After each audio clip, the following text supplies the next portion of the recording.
Hey, welcome back to the show. I do apologize, guys. I'm up against a little bit of a cold here tonight, so I thanks for listening through my raspy voice.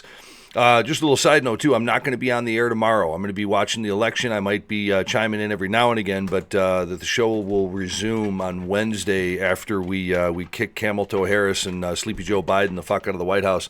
And you know the funny thing is, I really do believe that's going to happen, and that's where hence the name of the show tonight.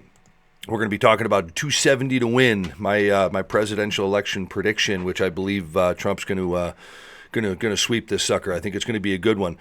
And you know what's funny when you think about it, and you know I know that this is something that I've beleaguered a point on for quite a while, but you know we got assassination attempts, and we got the dropping out of the incumbent when Joe Biden, Sleepy Joe, decided to.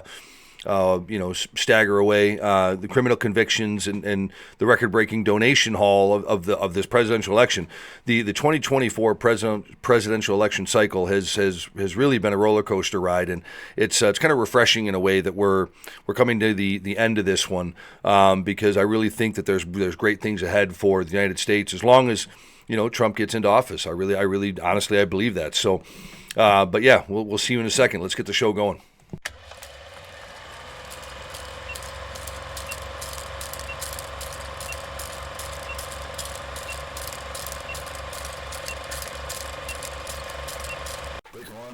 This is America First Radio. Patriots, get your ears on because we're blowing the speakers out. Lefty G. It is time for the Lefty G Show. The only show to get you right.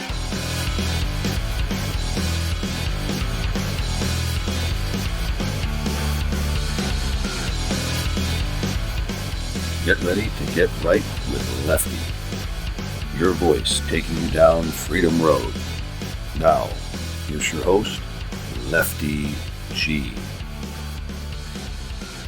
Let's hit the fucking road! 270 to win. That's and I'm going to give you my prediction. I know it's going to be my prediction early on is Trump, but I'm going to get into the details of why I think that is, why I know that is. I should say, and who am I kidding? I'm going to be on the air tomorrow. I'm going to want to be talking about the election coverage and bitching and complaining about certain swing states, and it's going to be your typical evening with Uncle Lefty here. But so let's get going. I say that I know Trump is going to win by a landslide. I really feel that way. I really do. It's funny. Kamala Harris had long maintained a lead over Donald Trump after Joe Biden withdrew and when he endorsed her as a Democrat nominee. And, of course, I'm taking you guys back to the very beginning when Sleepy Joe decided to stagger off the stage. But the space between them really has vanished, meaning Trump and Camel Toe Harris, has really vanished with each passing day of this campaign. And, I mean, how about this? A new poll.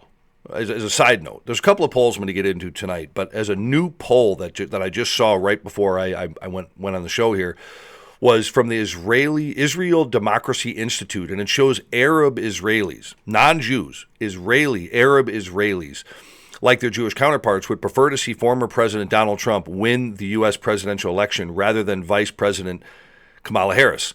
Now, why is that huge? Well, number one, it's huge because traditionally, Jewish people have voted Democrat, and or if they voted Republican, it's been in secret. And a lot of times, your more, let's just say, Muslim voters want a Democrat in there because they're more lenient towards building a mosque or doing stuff like that. And it's really telling when you have Israeli Arabs with all the conflict that's been going on, propagated and caused by the war party of the Democrats, I'd like to add. And Jewish people alike are pulling for Donald Trump. That's huge. And that's why I wanted to start with that, because I think it's a good place to start. But the candidates, let's get back to those two. The candidates, they held, over this whole campaign, blitz of events over the final weekend here. There was even a point, I believe it was on Saturday or Sunday, where their jets briefly were sharing the tarmac in Charlotte, North Carolina. And that in itself, folks, was a testament to the importance of these swing states. And of course, outside of North Carolina, there's also Georgia, Michigan, Pennsylvania, and they also, each candidate also did some last minute appearances in both of those states. And so the road to the White House is really anything but straightforward. 5 times, and I'm bringing this up for a reason, but 5 times the winner of the popular vote has lost the election. Hillary Rotten Crotch Clinton, most likely, or most recently in 2016, was the last one to be able to do that. So I think this is why I don't really give a shit about the popular vote, because we are not a democracy. Let's just put it that way. We are a constitutional republic, and this is precisely why the Democrats want to see the filibuster that's been in our country for 160 years, as well as the Electoral College, get eliminated, which would be disastrous for the United States. Because I firmly believe, the outcome depends on the Electoral College votes. That's why we have it. Each state returns a share of the country's 538 electors, distributed according to their population of each state. And, the magic number for the presidency is 270 is the majority. And that's why, the title of this show tonight is 270 to win. And I do believe Donald Trump is going to win that. And its advantage to Trump. And according to the current state level polling, Trump does have the advantage, by the way, but the Electoral College is the advantage to Trump, just above and beyond all of that. But according to the polling, Trump does have the advantage.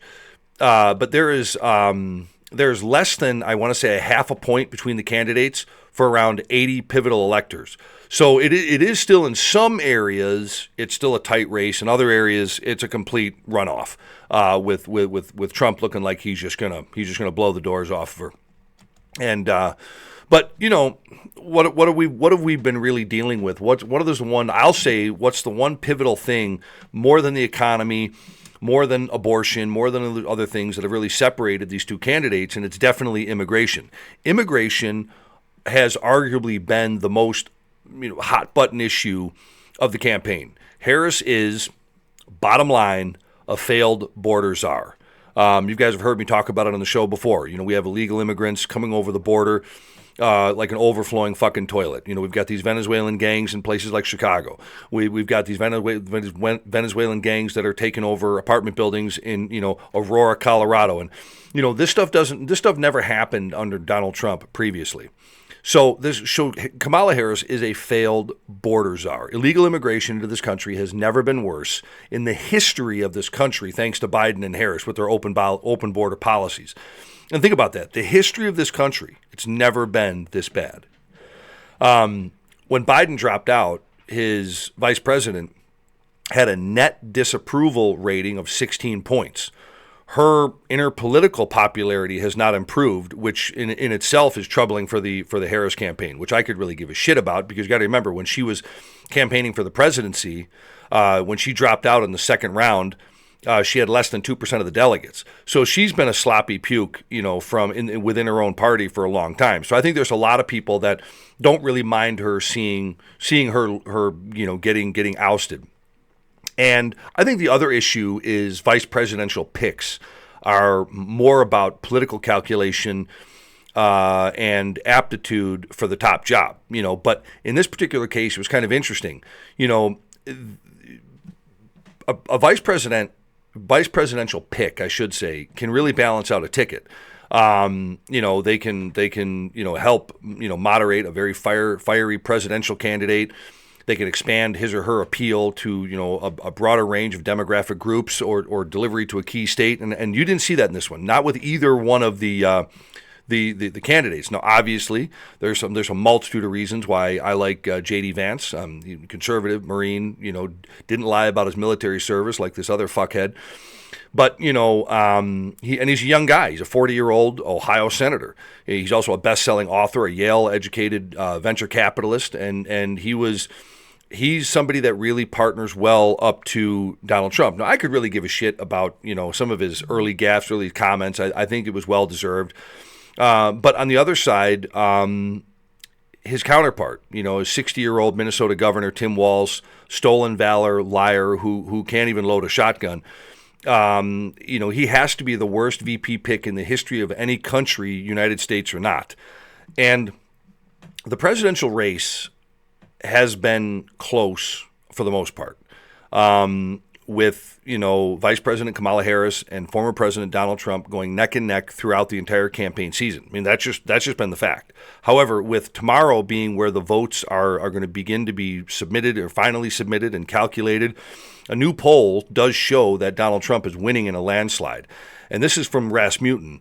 Their head pollster there made a striking prediction about the winner of this 2024 election, which, I'd like to say I was calling a few weeks ago with my whole, it's a 90%, 95%, if you guys remember that on past shows.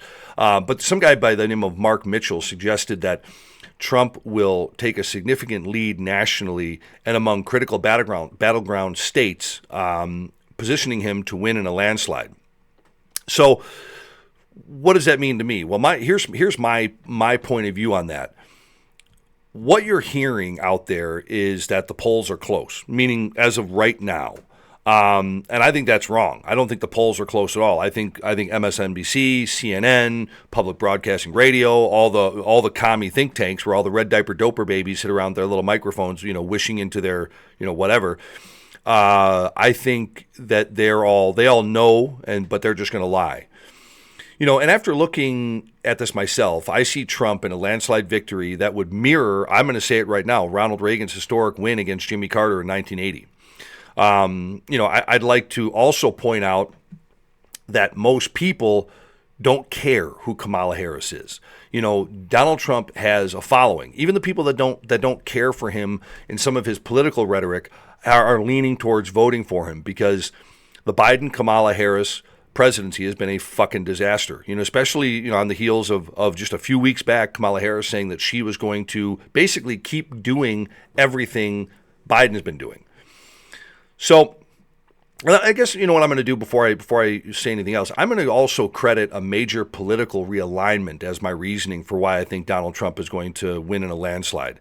And I like to point to Trump's ability to outperform in the polls in comparison to camel toe.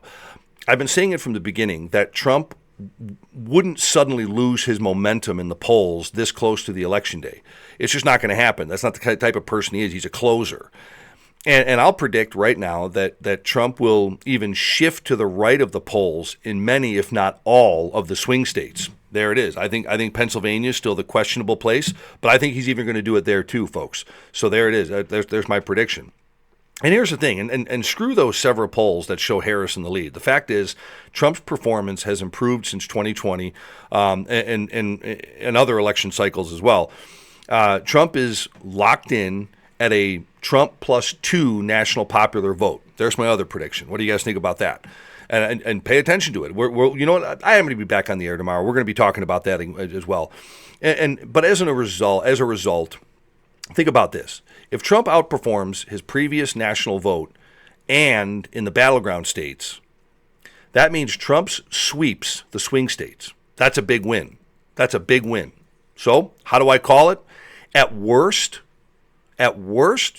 I think the night could go, at very least, I think it could end up 268 for Trump, 251 for Harris. That's my prediction. Get out to the polls if you ever been there, guys, and we'll talk again tomorrow. Have a great night. And remember, peace through strength. Talk to you.